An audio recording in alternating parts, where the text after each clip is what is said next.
We are back. Welcome to the Leadership Launchpad Project. I'm Rob Kalwarowsky, and I'm flying solo today, but we have a special guest with us. Susan's actually on holidays up at her cottage, so hopefully she's getting some good rest. And so with that, our special guest, Paul Austin's with us, the founder and CEO at Third Wave. Paul, how are you?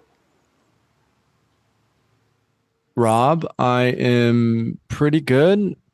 Coming to you from North County, San Diego, in my backyard. We got a little stream that runs through it. Beautiful fruit trees. I feel like I'm in paradise, so couldn't be better.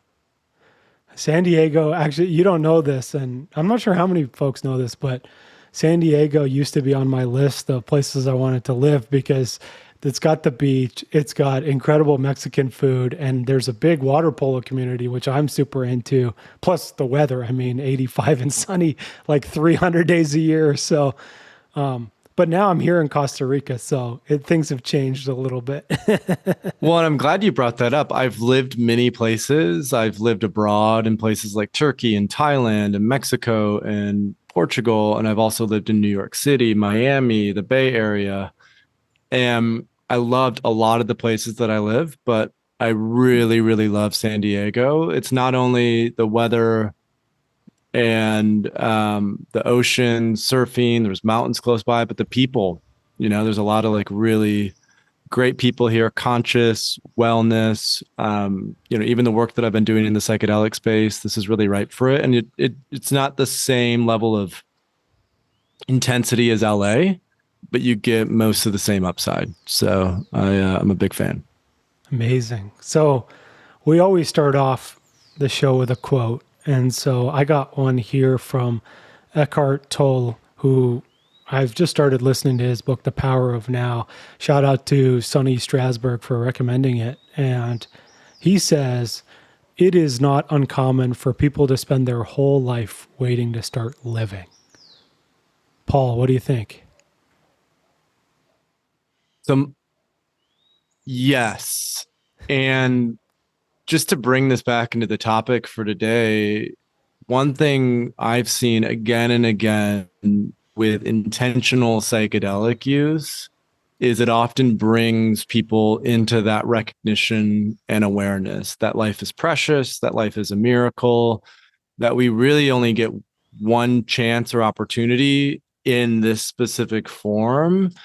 And what I've noticed is when someone works with psychedelics in an intentional way, it really provides a level of courage for them to be relentless about pursuing life and living life and bringing vitality into life. And that's been my biggest lesson and teacher in working with these substances. I first started, on the path when I was 19 years old. So I'm 32 now. So for 13 years, I've been working with psychedelics intentionally. And that's a constant reminder in ceremony, in intentional work is now is the time.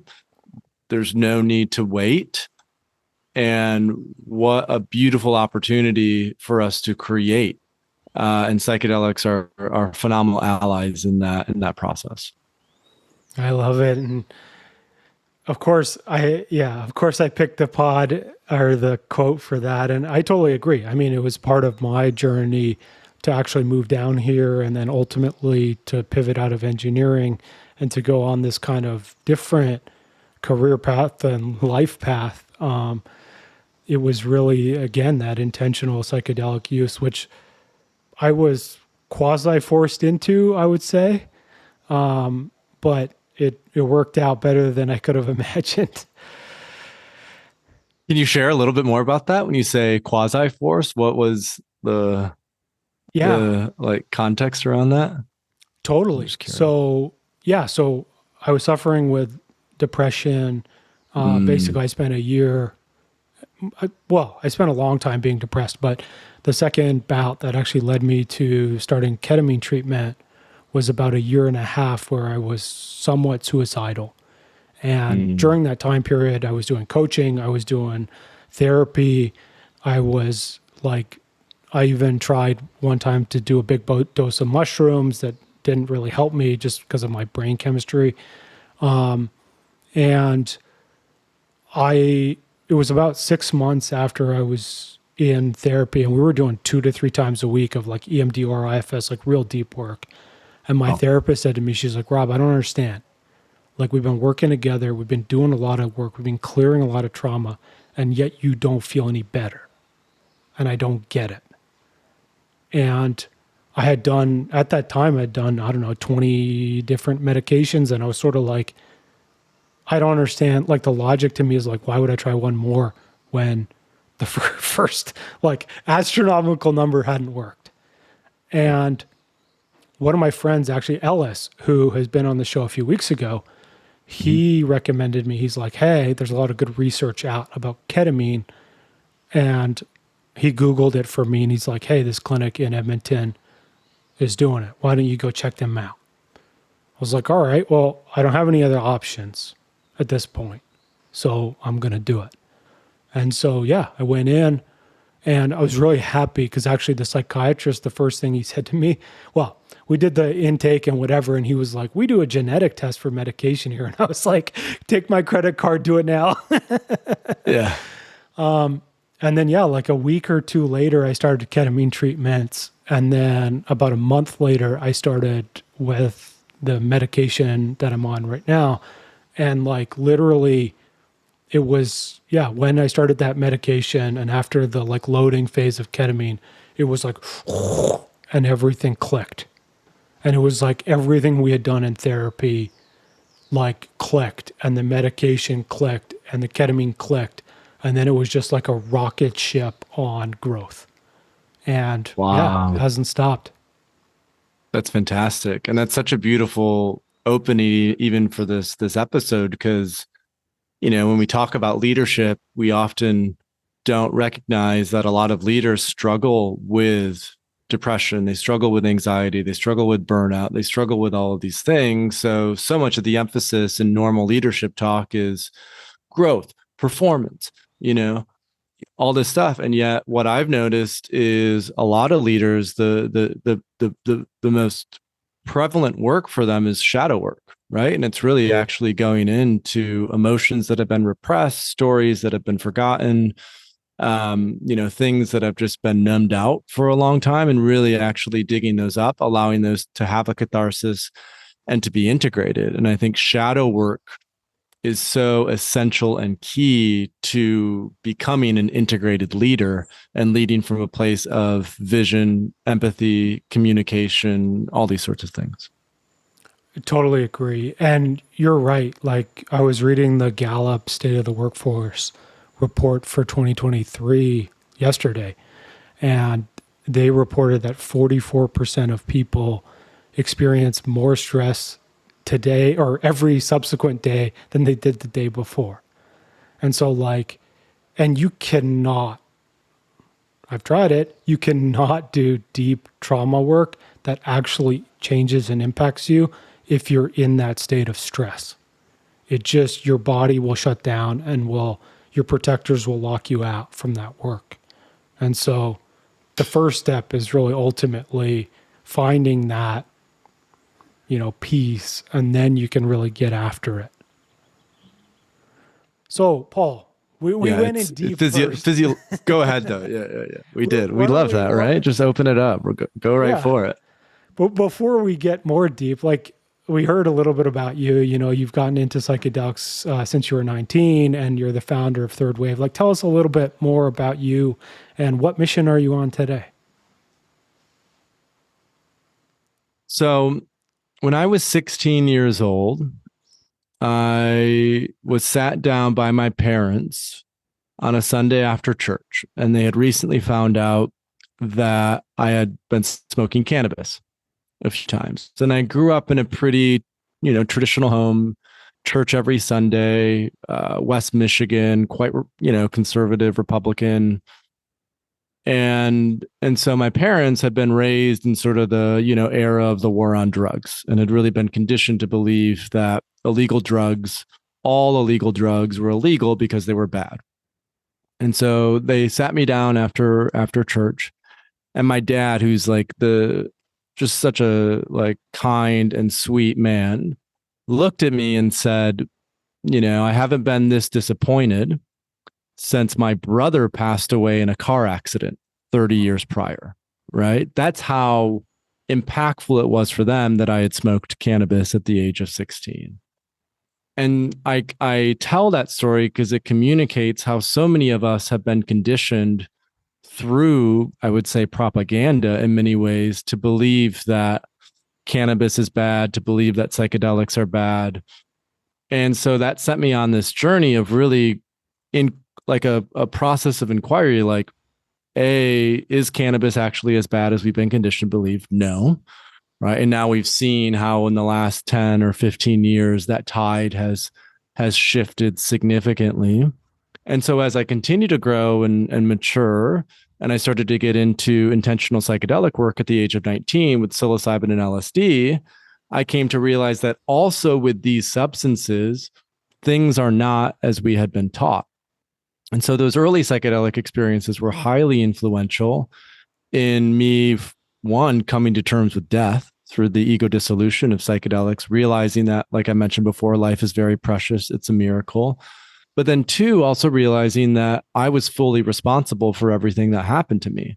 And that if I really wanted to create and live a beautiful life, then I had to make that choice and be responsible for creating that. And so I chose then from a young age to not live in any sort of conventional manner. When I was 21, I moved to Turkey, where I taught English for a year. Soon after that, I moved to Thailand, lived in Chiang Mai for about a year, where I started my first online business.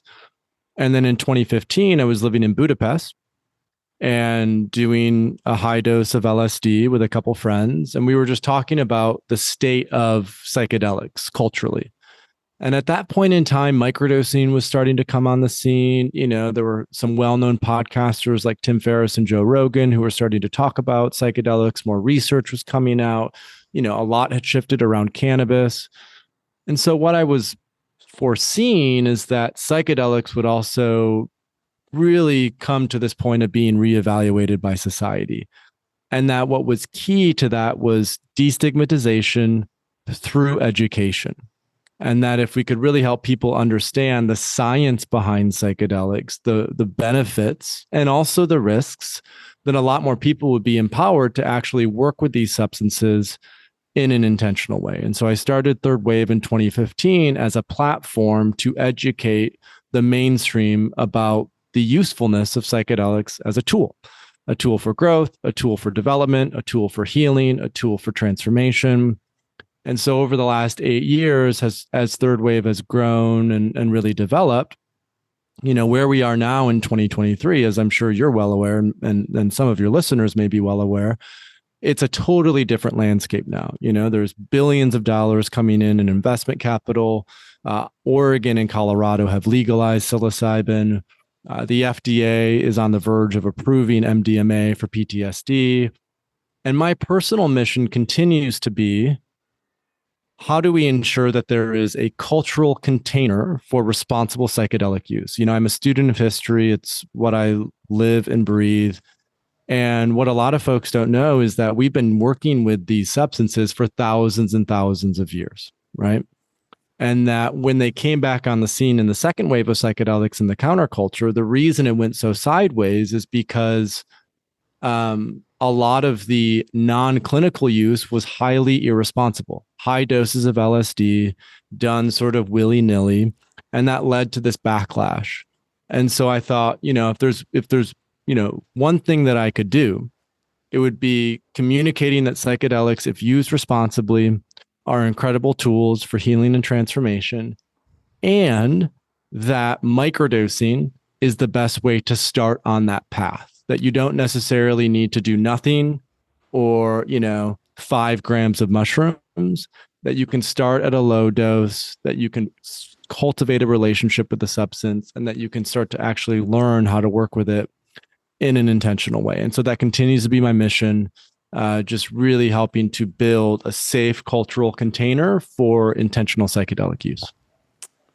So, Paul, I'd love for you to dig in a little bit on, like, what are the benefits of microdosing? Or because I think a lot of our listeners, they may not be ready to jump in the deep end of the pool, but let's talk about the shallow end. And I love that. I love that metaphor, right? Like when we learn how to swim at a young age, most of us didn't just get thrown in the deep end because we would have drowned, right? Highly risky, highly dangerous.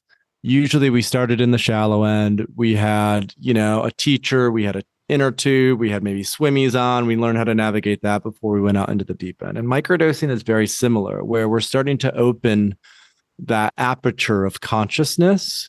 So we start to explore, oh, there are other states that are possible and feasible, and microdosing and low dosing is a great way to do that. So a little bit of history and background on microdosing, and then I'll get into like some of the practicalities of it. So microdosing was first talked about in 2011 in a book called The Psychedelic Explorer's Guide by Dr. James Fadiman. And there was a whole chapter dedicated to it about, anecdotal stories of people who had utilized microdosing, and it had helped with their depression, their anxiety. It had helped with creativity, with communication, with relationships. And up until that point in time, really the predominant way that people thought about psychedelics was take a very high dose, have a mystical experience, potentially have a bad trip, which can be very intimidating for those who are new to exploring the inner realms of consciousness. And so microdosing is really about a protocol.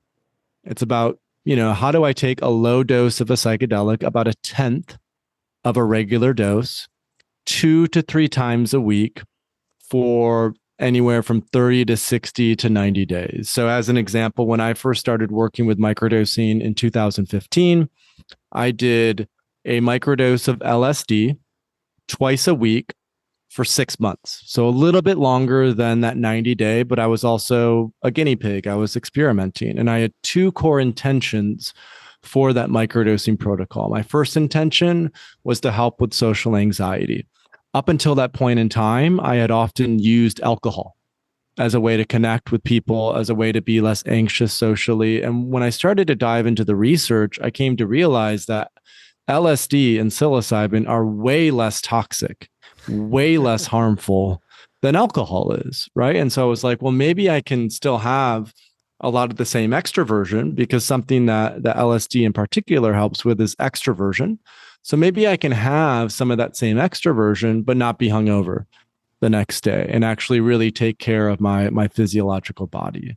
The second core intention that I had was to basically be able to access flow states in a much more on-demand way. At that point in time, I was starting to build my first business, which was a teaching English platform.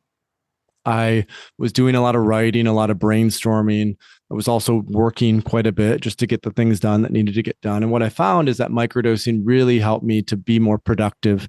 It helped me to be more in flow. It helped to reduce some of that creative resistance, so I could just jump into a project and really knock it out. And I think that's a core aspect to emphasize when it comes to microdosing is commit to the protocol, have a core intention, and combine microdosing with another modality. So when I was on this microdosing journey, what I found is that when I meditated, the mornings of my microdose, I was able to stay even more centered, more present, more aware.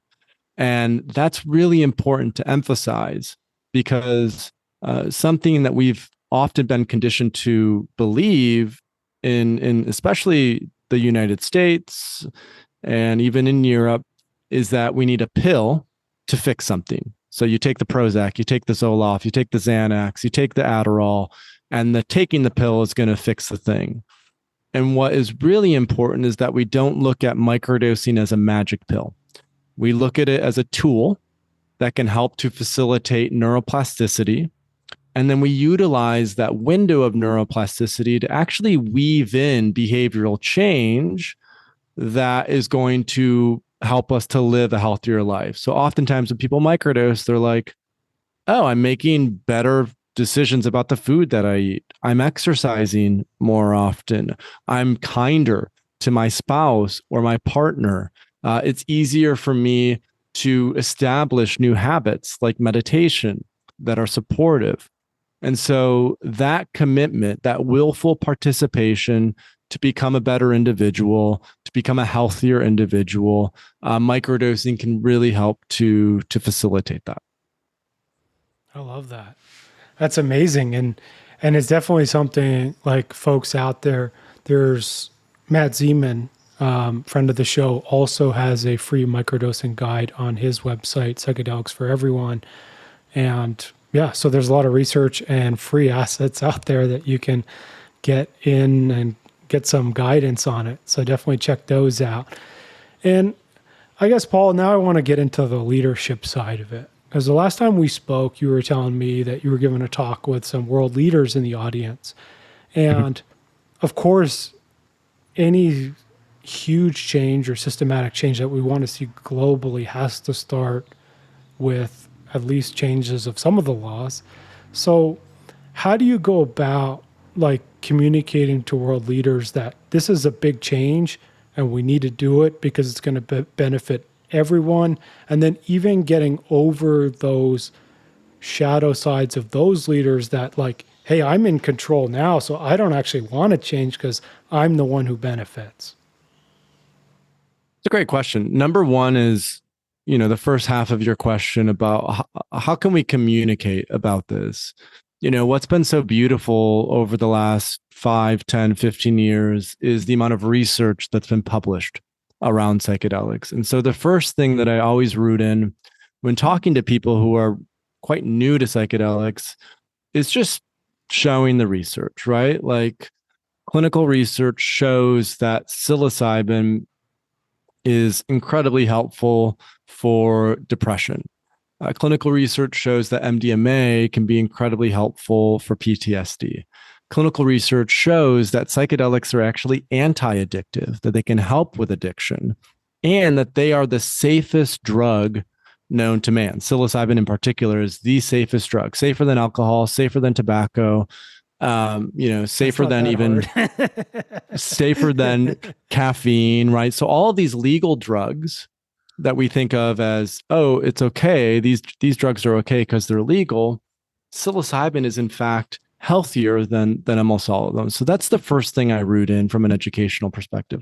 I think the second thing that's really important to emphasize is just pointing to anecdotal stories, particularly those who are in leadership positions who have worked with psychedelics and have found it to be tremendously beneficial. So one anecdote that's come on as of late over the last several months is Aaron Rodgers, the NFL, QB, quarterback, MVP of the league, Super Bowl champion, has talked about how ayahuasca has been incredibly helpful for him in terms of leadership and performance. I look at folks like, there are CEOs, even someone like Elon Musk has recently come out and said that he works with ketamine to help with some of the burnout and challenges that he faces in terms of his everyday life. So pointing to those anecdotes of influential leaders who are at the top of their game, who are also working with psychedelics, is very impactful. And I think, to the second half of your question, then it's like, how do you get people to change? How do you get systems to change that are dependent on keeping the status quo the same? And from my lens, this is why it's so important that we allow people to come into this under their own power and on their own time. When I was early on in the psychedelic space, I was very evangelical about psychedelics because they had such an incredible impact on me. So I'm like, I want my dad to do it. I want my mom to do it. I want my family to do it. I want my community to do it. I'm like, you got to do this. And what I came to realize is it's actually much more effective to just embody the lessons that have been learned through psychedelics to show up differently. And then people just start to naturally ask, what are you doing? What's changed with you? What's been going on with you? And then after that invitation, really speaking to the power of psychedelics. Because what that allows for people to feel like, I am fully committed to this. It is fully my choice and decision. And on an individual level, people will change when they're ready. I mean, it sounds like this was true of your story. You hit rock bottom, right? There was really nothing else that was working for you. And so I'm not sure how you found out about it, but you found out that ketamine could be useful. You went, you made that choice, and now your life's trajectory has changed in an incredible way. And so I think when we talk about world leaders, when we talk about politicians, when we talk about CEOs, many of them are struggling. They're really, really struggling. And so having that compassion, allowing people to come into this in their own way, and realizing that the medicine itself has an intelligence that communicates certain things to people in leadership positions. And one of those core things that I've continued to come back to is the importance of what I call nature connectedness, because right now what's happening within a larger sort of bubble is the climate crisis, the meaning crisis, the mental health crisis, right? A lot of people are coming to recognize and realize that what has worked before is clearly not working now. And so there's a lot of folks who are in a process of an inquiry around what are the new systems that we need to create that will actually replace these old, outdated systems. So oftentimes I come back to the quote from Buckminster Fuller, which I'm paraphrasing, which is, don't fix a broken system, build a new system that makes the old one obsolete. And I think that's the opportunity with psychedelics and leadership, is how can leaders heal and transform through intentional psychedelic use, and then be inspired to create a new paradigm that recognizes the interconnectedness of all things and actually creates new educational frameworks, new political frameworks, new business frameworks that are rooted in that awareness. I love that. And yeah, you're totally right that people get or feel it when they need it, and that's when it comes. Right. Paul, like, I want to give you some space now. Like, part of your business is to train folks to become psychedelic coaches. And I mean, this is a big thing, especially now where like it seems like everyone and their grandma are doing their own retreats. Like, how do we vet and make sure that we're connecting with someone like a retreat facilitator that's actually qualified and is on the up and up versus just somebody who decided, I'm going to be a shaman today? Yeah. As the psychedelic space has grown in popularity, there's been a lot of incredible things that have come about as a result of that. And there's also been, a lot of shadowy things. So I think one of the core concerns, if not the core concern and worry, as psychedelics really become more mainstream, is how do I vet the facilitator or the guide that I'm going to do this experience with? Because to really have a transformative psychedelic experience, the person who is going through it needs to feel incredibly safe. They need to feel like there's a high level of trust that's been established. They need to feel like they can totally surrender and let go. And if you're with a facilitator that you've just met, that you don't know a lot about, you don't know how trustworthy they are, you're not going to be able to surrender like you would hope. And so what I've noticed is the first recommendation that I always give is, before you ever choose to work with a facilitator, set up a call with them. Ask them about their experience. Ask them about their background. How long have they been doing this? What is their training?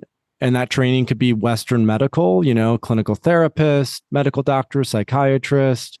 It could also be indigenous. They've been in a lineage, for 10 years or 15 years or 20 years. So really understanding their training.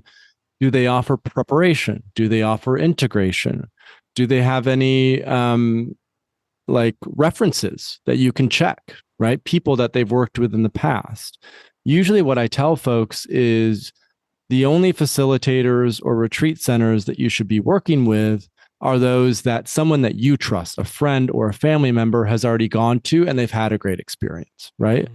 Of course, this is a bit of a chicken or the egg situation, because a lot of people who are coming into this space, they don't necessarily have any friends or family members who have done this before.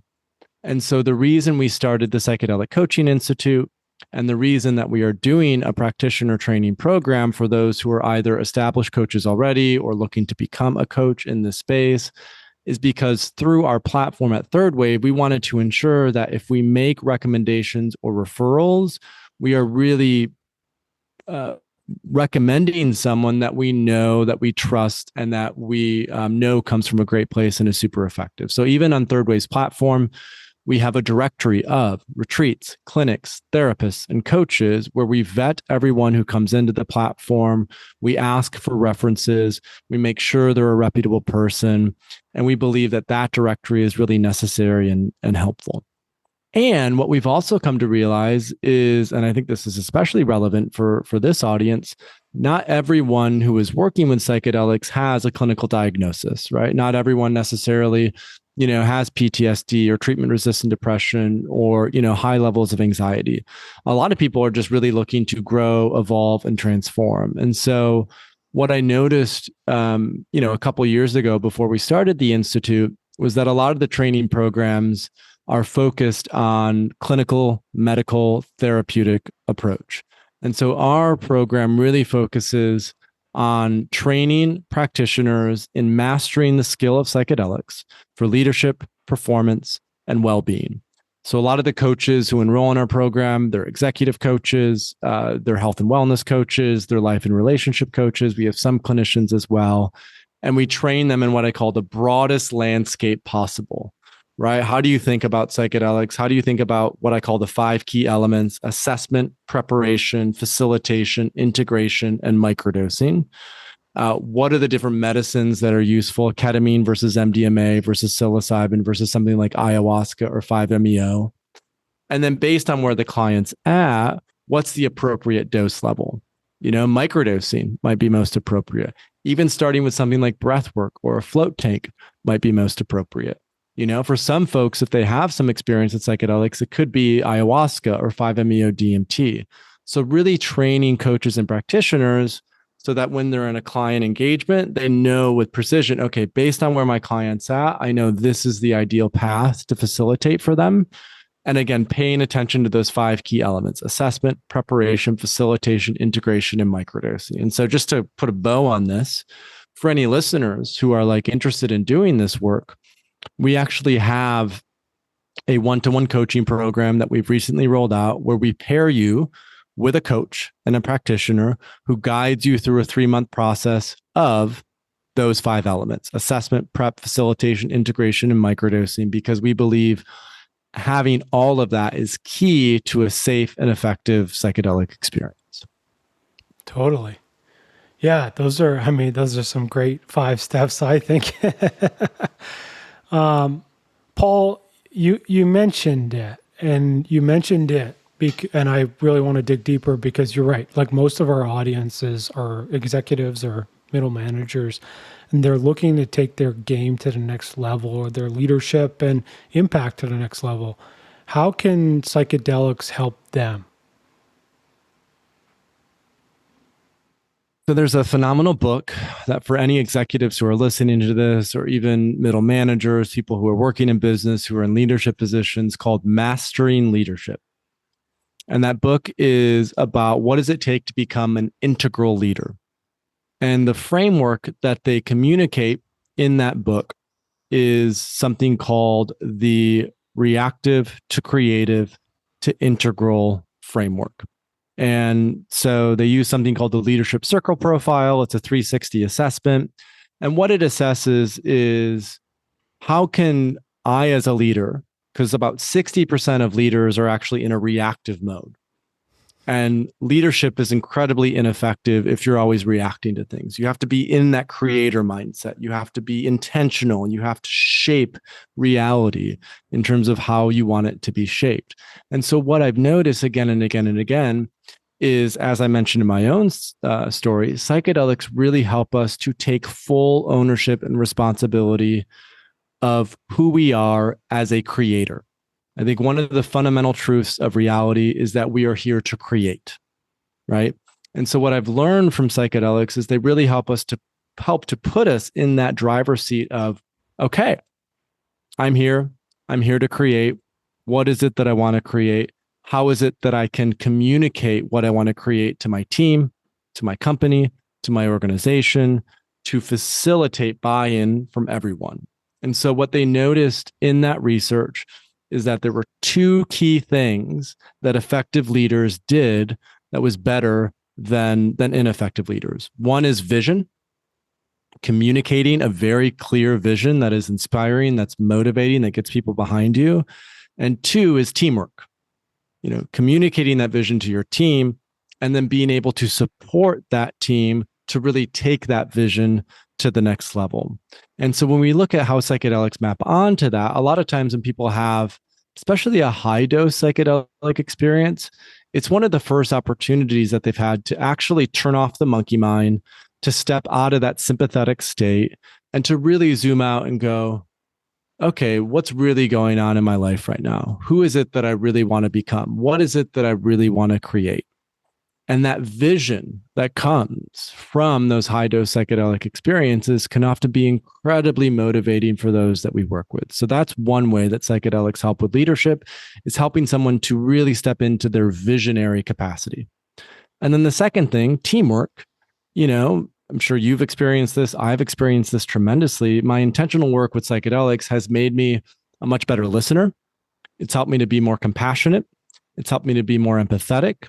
It's helped me to turn off some of those stronger egoic tendencies of it's just about me and really remember that it's about we. And so what psychedelics help to facilitate is moving from that me to we mindset by recognizing the importance of listening, compassion, communication. There's this trope, which is, we have two ears and one mouth. And I think a lot of leaders feel like it's they feel obligated to have to talk a lot, to speak a lot, to be prescriptive, to be bossy. And what I've learned in my own leadership growth and development that psychedelics have helped with is the more that I listen, the better leader I become.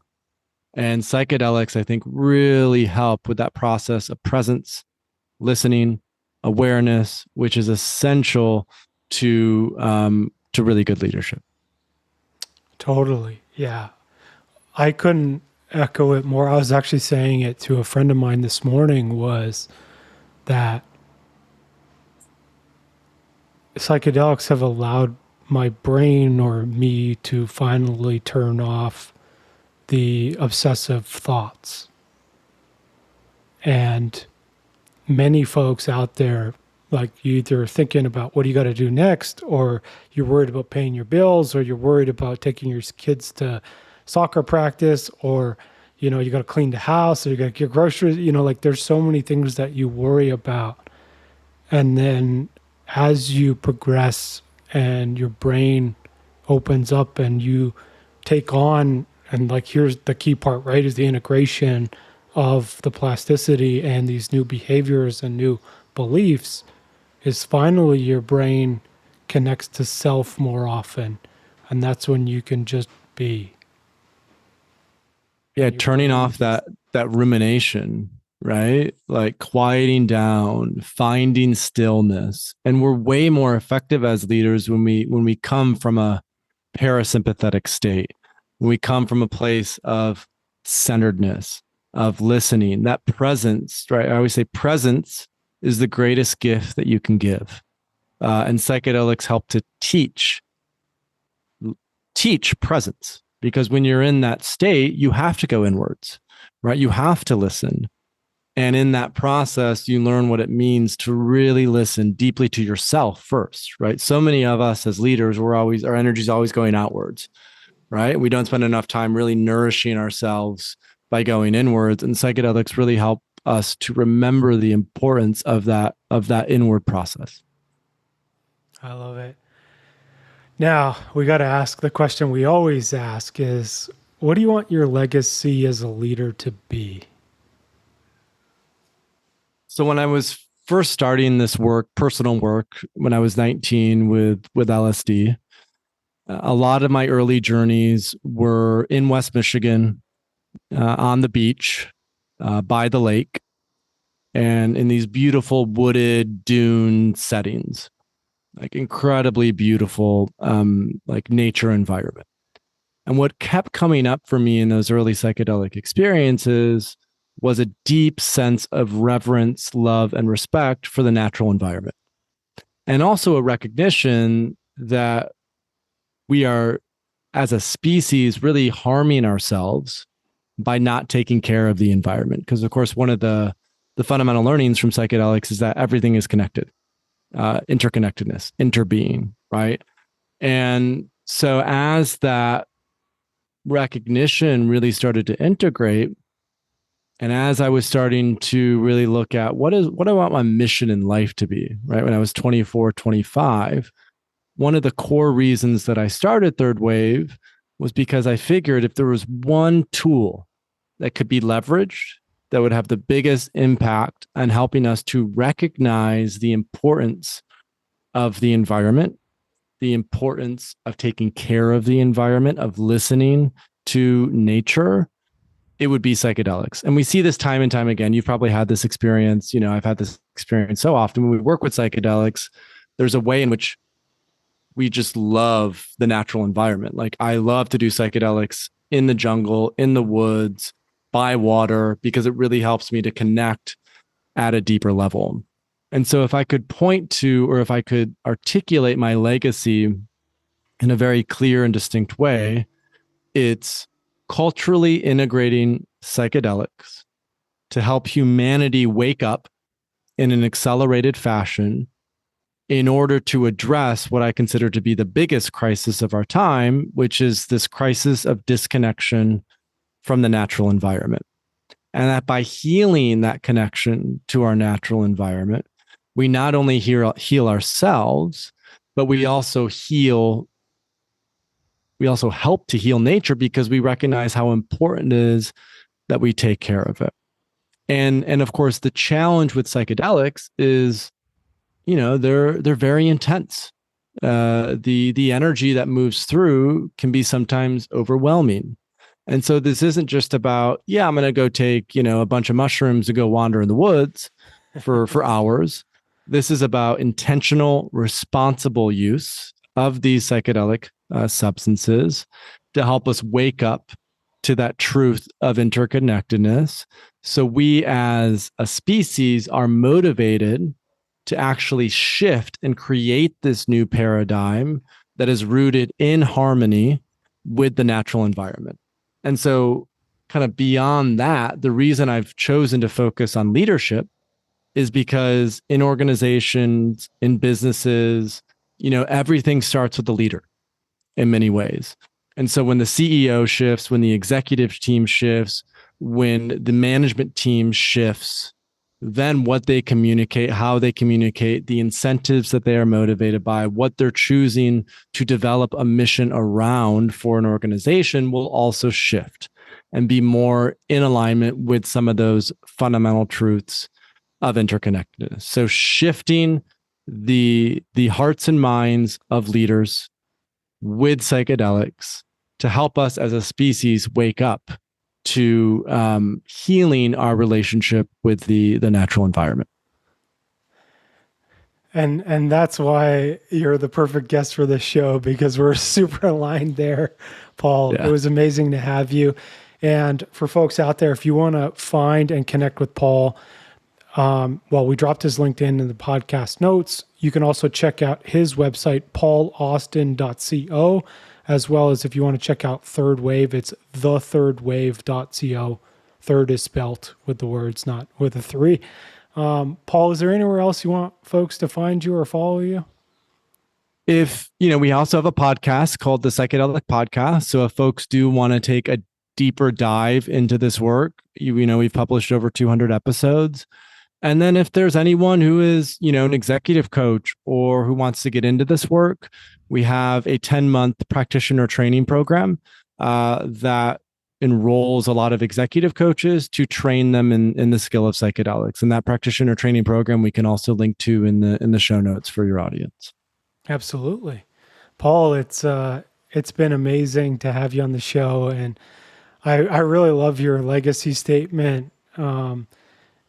Here on the show, we say that we're striving to change the game of leadership and business forever through this human-centric, heart-centric leadership. And so it's totally amazing to have you on and have someone on a similar mission. Everyone out there, if you haven't yet, please hit subscribe to the Leadership Launchpad Project on your favorite podcast platform and share this episode with any leaders in your life. And as well, for anything leadership coaching, one-on-one mindset coaching, DEI, conflict management, EI, and more, head on over to elitehighperformance.com for all of that. And where I want to leave our folks with, I got another quote here from Eckhart Tolle, and he says, "Whatever you fight, you strengthen, and what you resist persists." Paul, it was amazing to have you on the show, and I'm looking forward to next time. Thank you, Rob. This was a ton of fun, and I love that quote. It reminds me of Wu Wei, the art of not doing. Right? How can we just be like water and let things flow? So this was fun. Thanks for having me on. Thank you, and everyone listening. Thank you so much for listening, and we'll see you all next week.